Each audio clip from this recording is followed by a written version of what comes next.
Come and be who you are. You can be who you are.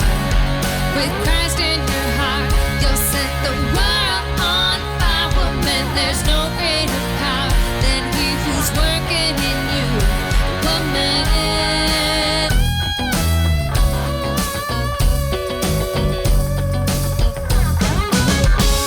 Hello and welcome to the program. This is Woman, a show about authentic faith and beauty. I'm your host, Lisa Mladinich, and today's topic is aging gracefully.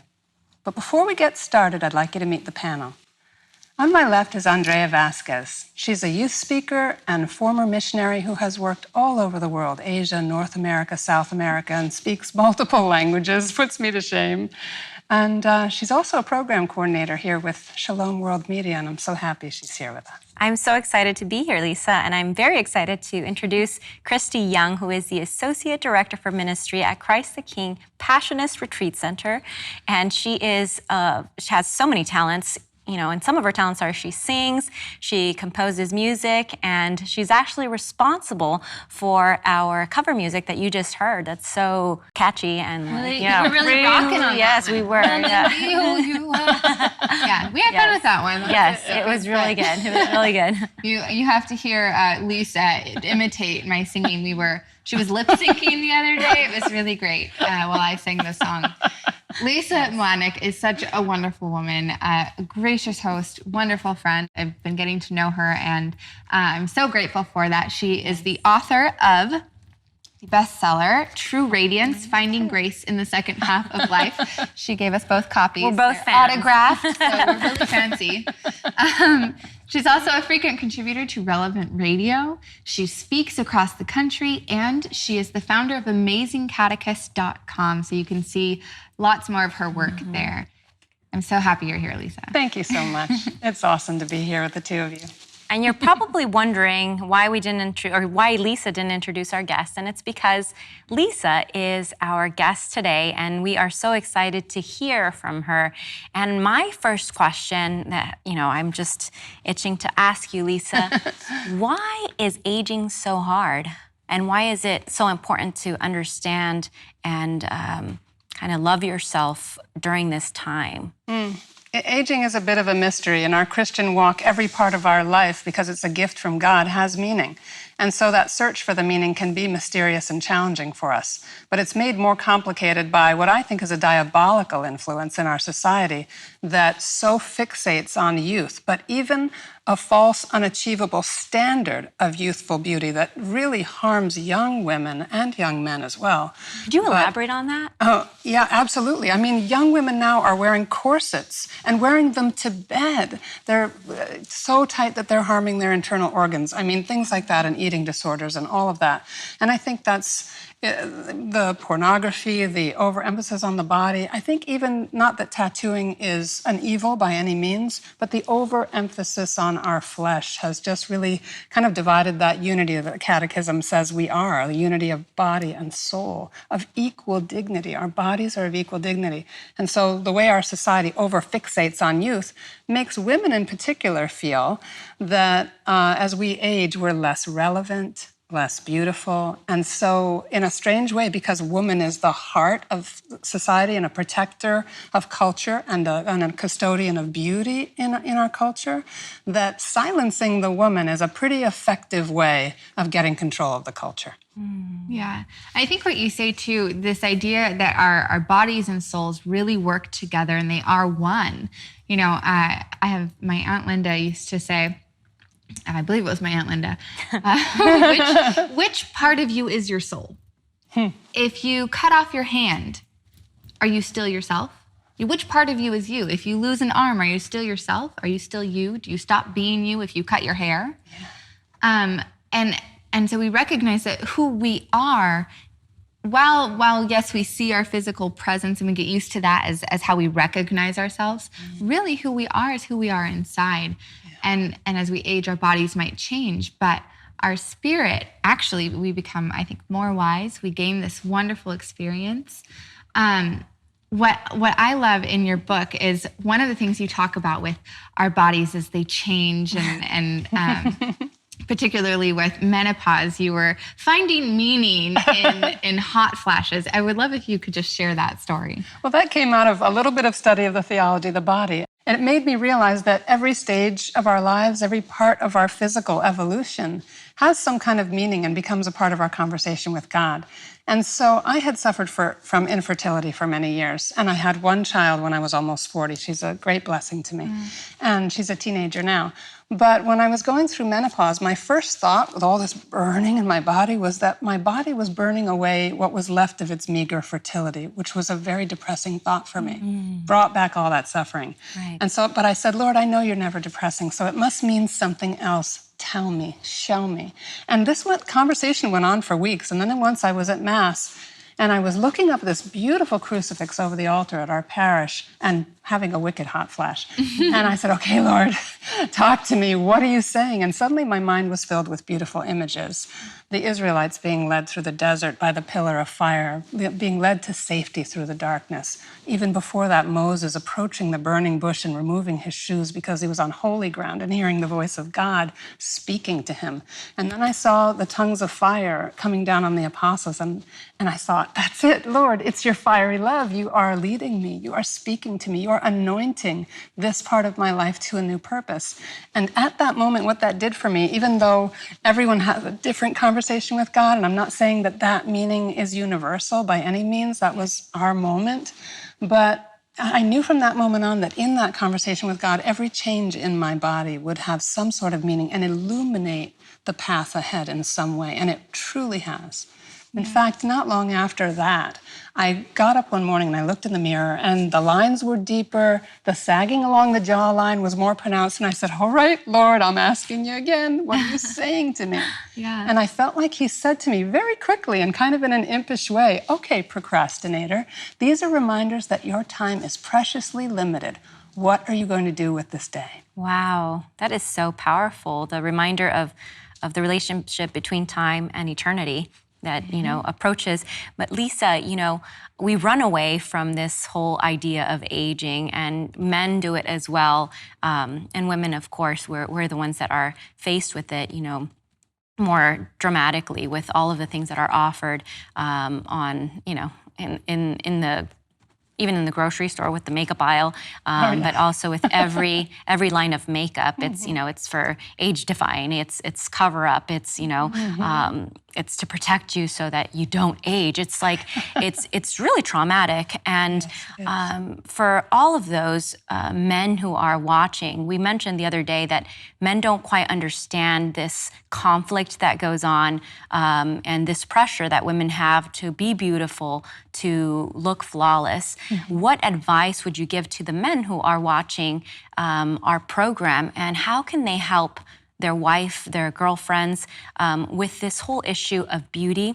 And how could they admire women for who they are rather than for how they look? And of course, both go together. I think that God made women beautiful for a reason. I think that women are beautiful and men are beautiful as well, because we're created in His image and likeness. So it's not bad to use some makeup, but how could men value women more for who they are rather than for how they look and their beautiful features? That's a wonderful question. And I think it's really important for men to understand that if they look for the beautiful in the women in their lives and affirm it, wow, you are so brave. Or, you know what, that insight really helped me. Or I've always admired you for, or, you have the most beautiful eyes, or whatever it is. You can remark on a person's beauty as long as you're hearing about the other things too.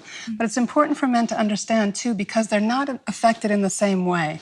There isn't the same corrosive fear as they age that women have. Men can have a pot belly and still think they look great, right, guys? Right? It's true. Or be losing some hair and maybe have some Or they don't get so much. Still look good. They don't get so much rap for it, for like having a belly. A woman, even if she had kids, is not supposed to have a belly.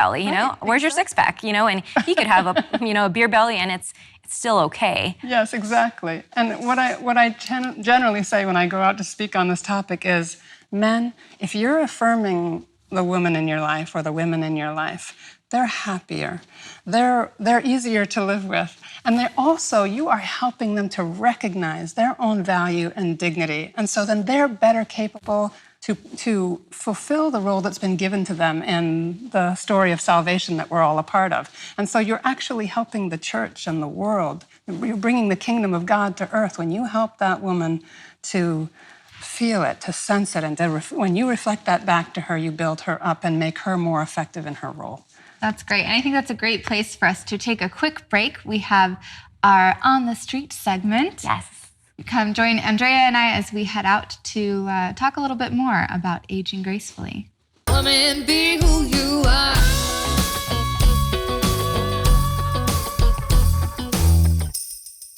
Woman, be who you are. You can be who you are.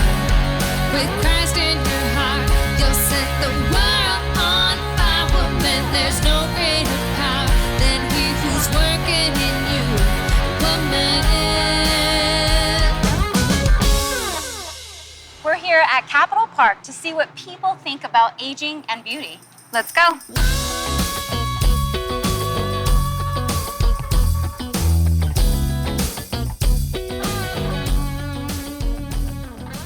Why are we so afraid of aging?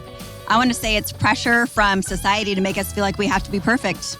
So aging is not perfect. I think one of the biggest things that has women so concerned with aging, with that question, in my experience at least, is just that I feel like our culture is so focused on sexualizing things, kind of beautyizing things, making things so focused on what people look like, on the superficial, which has its place to be sure, but I think we've gotten away, in my opinion, in our culture from, everything's like Facebook, Twitter, it's a snapshot of your life, it's a filtered life. And when I think about that question, I just think, well, women and men too have that same pressure to have their life kind of filtered and show the best thing. And so then as we age, there are things that happen to us that we can't control. There's things in your skin and your face and your body that change, and it's inevitable.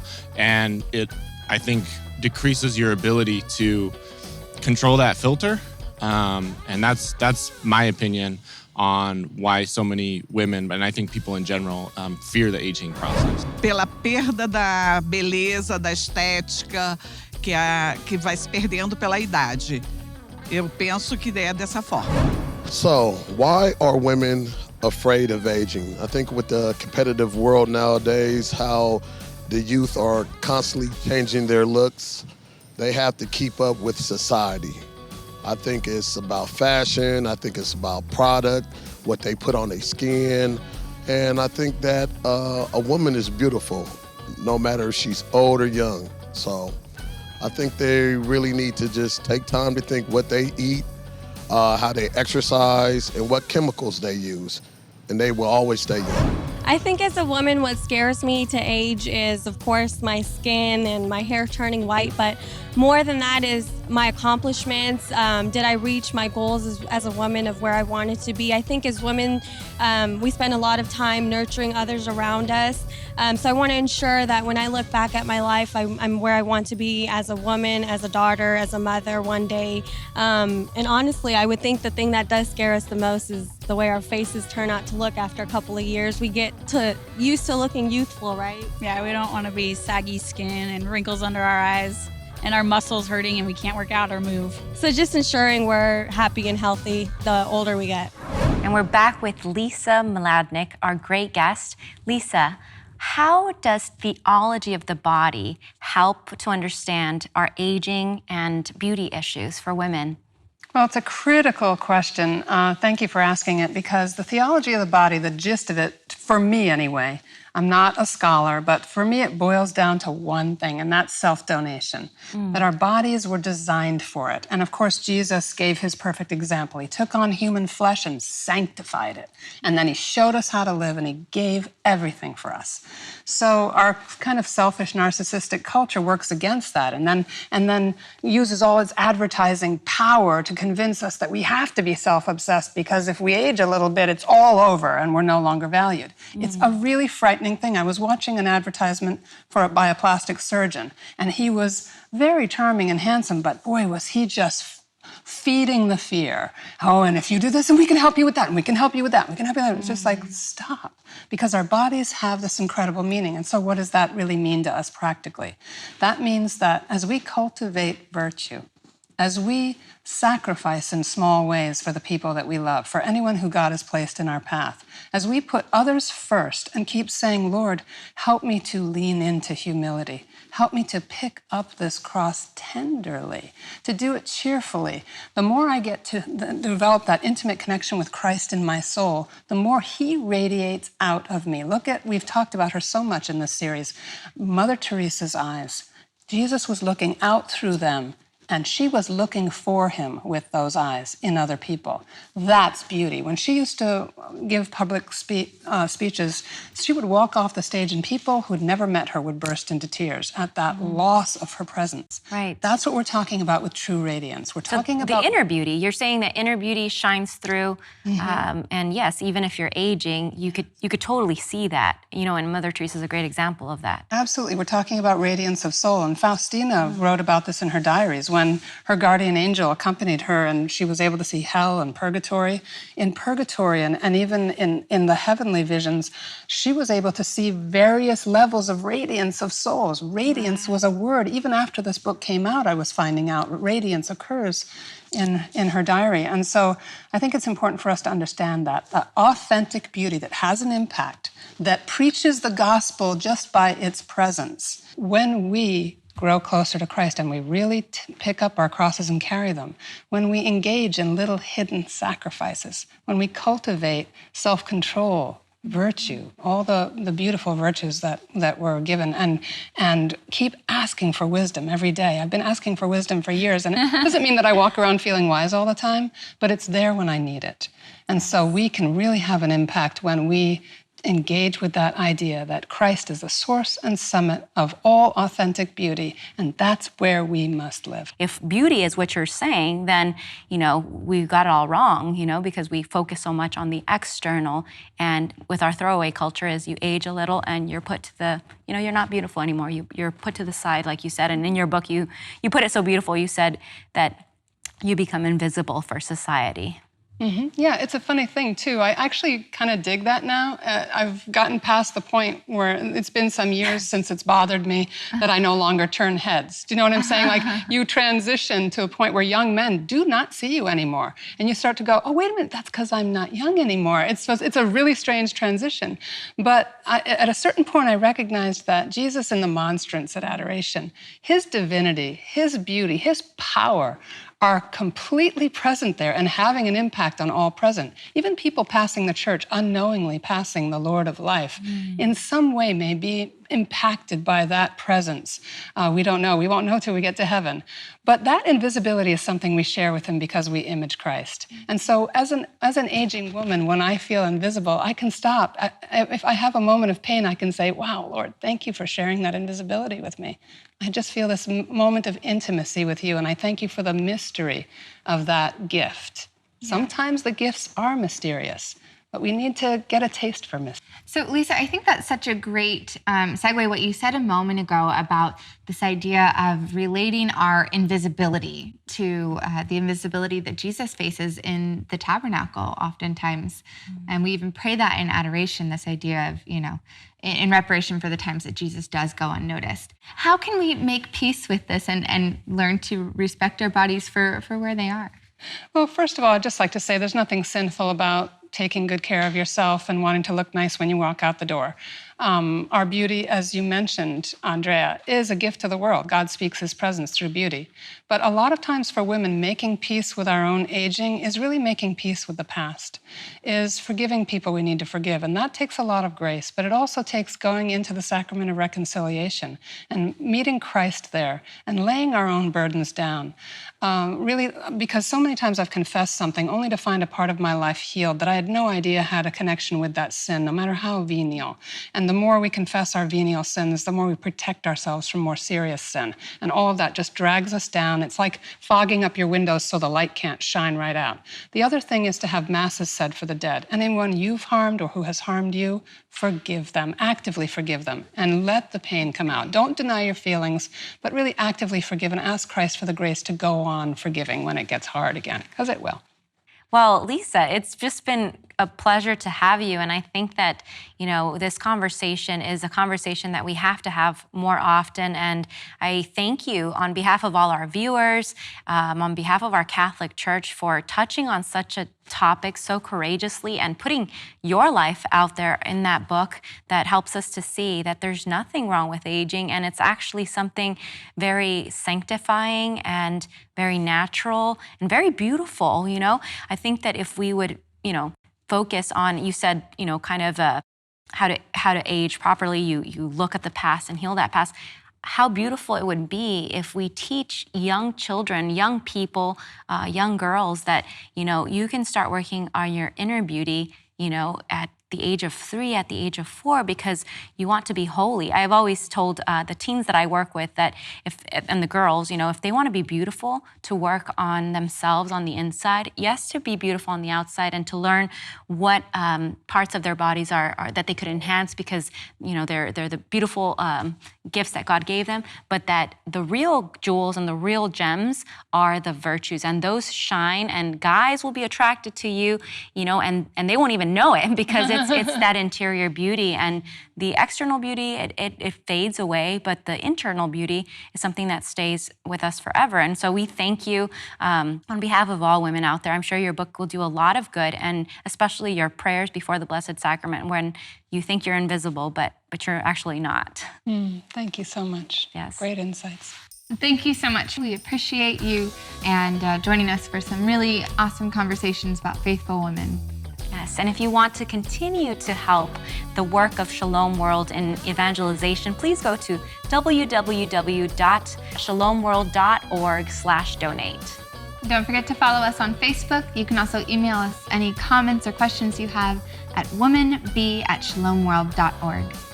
And don't forget that we'll be praying for you, so please pray for us too.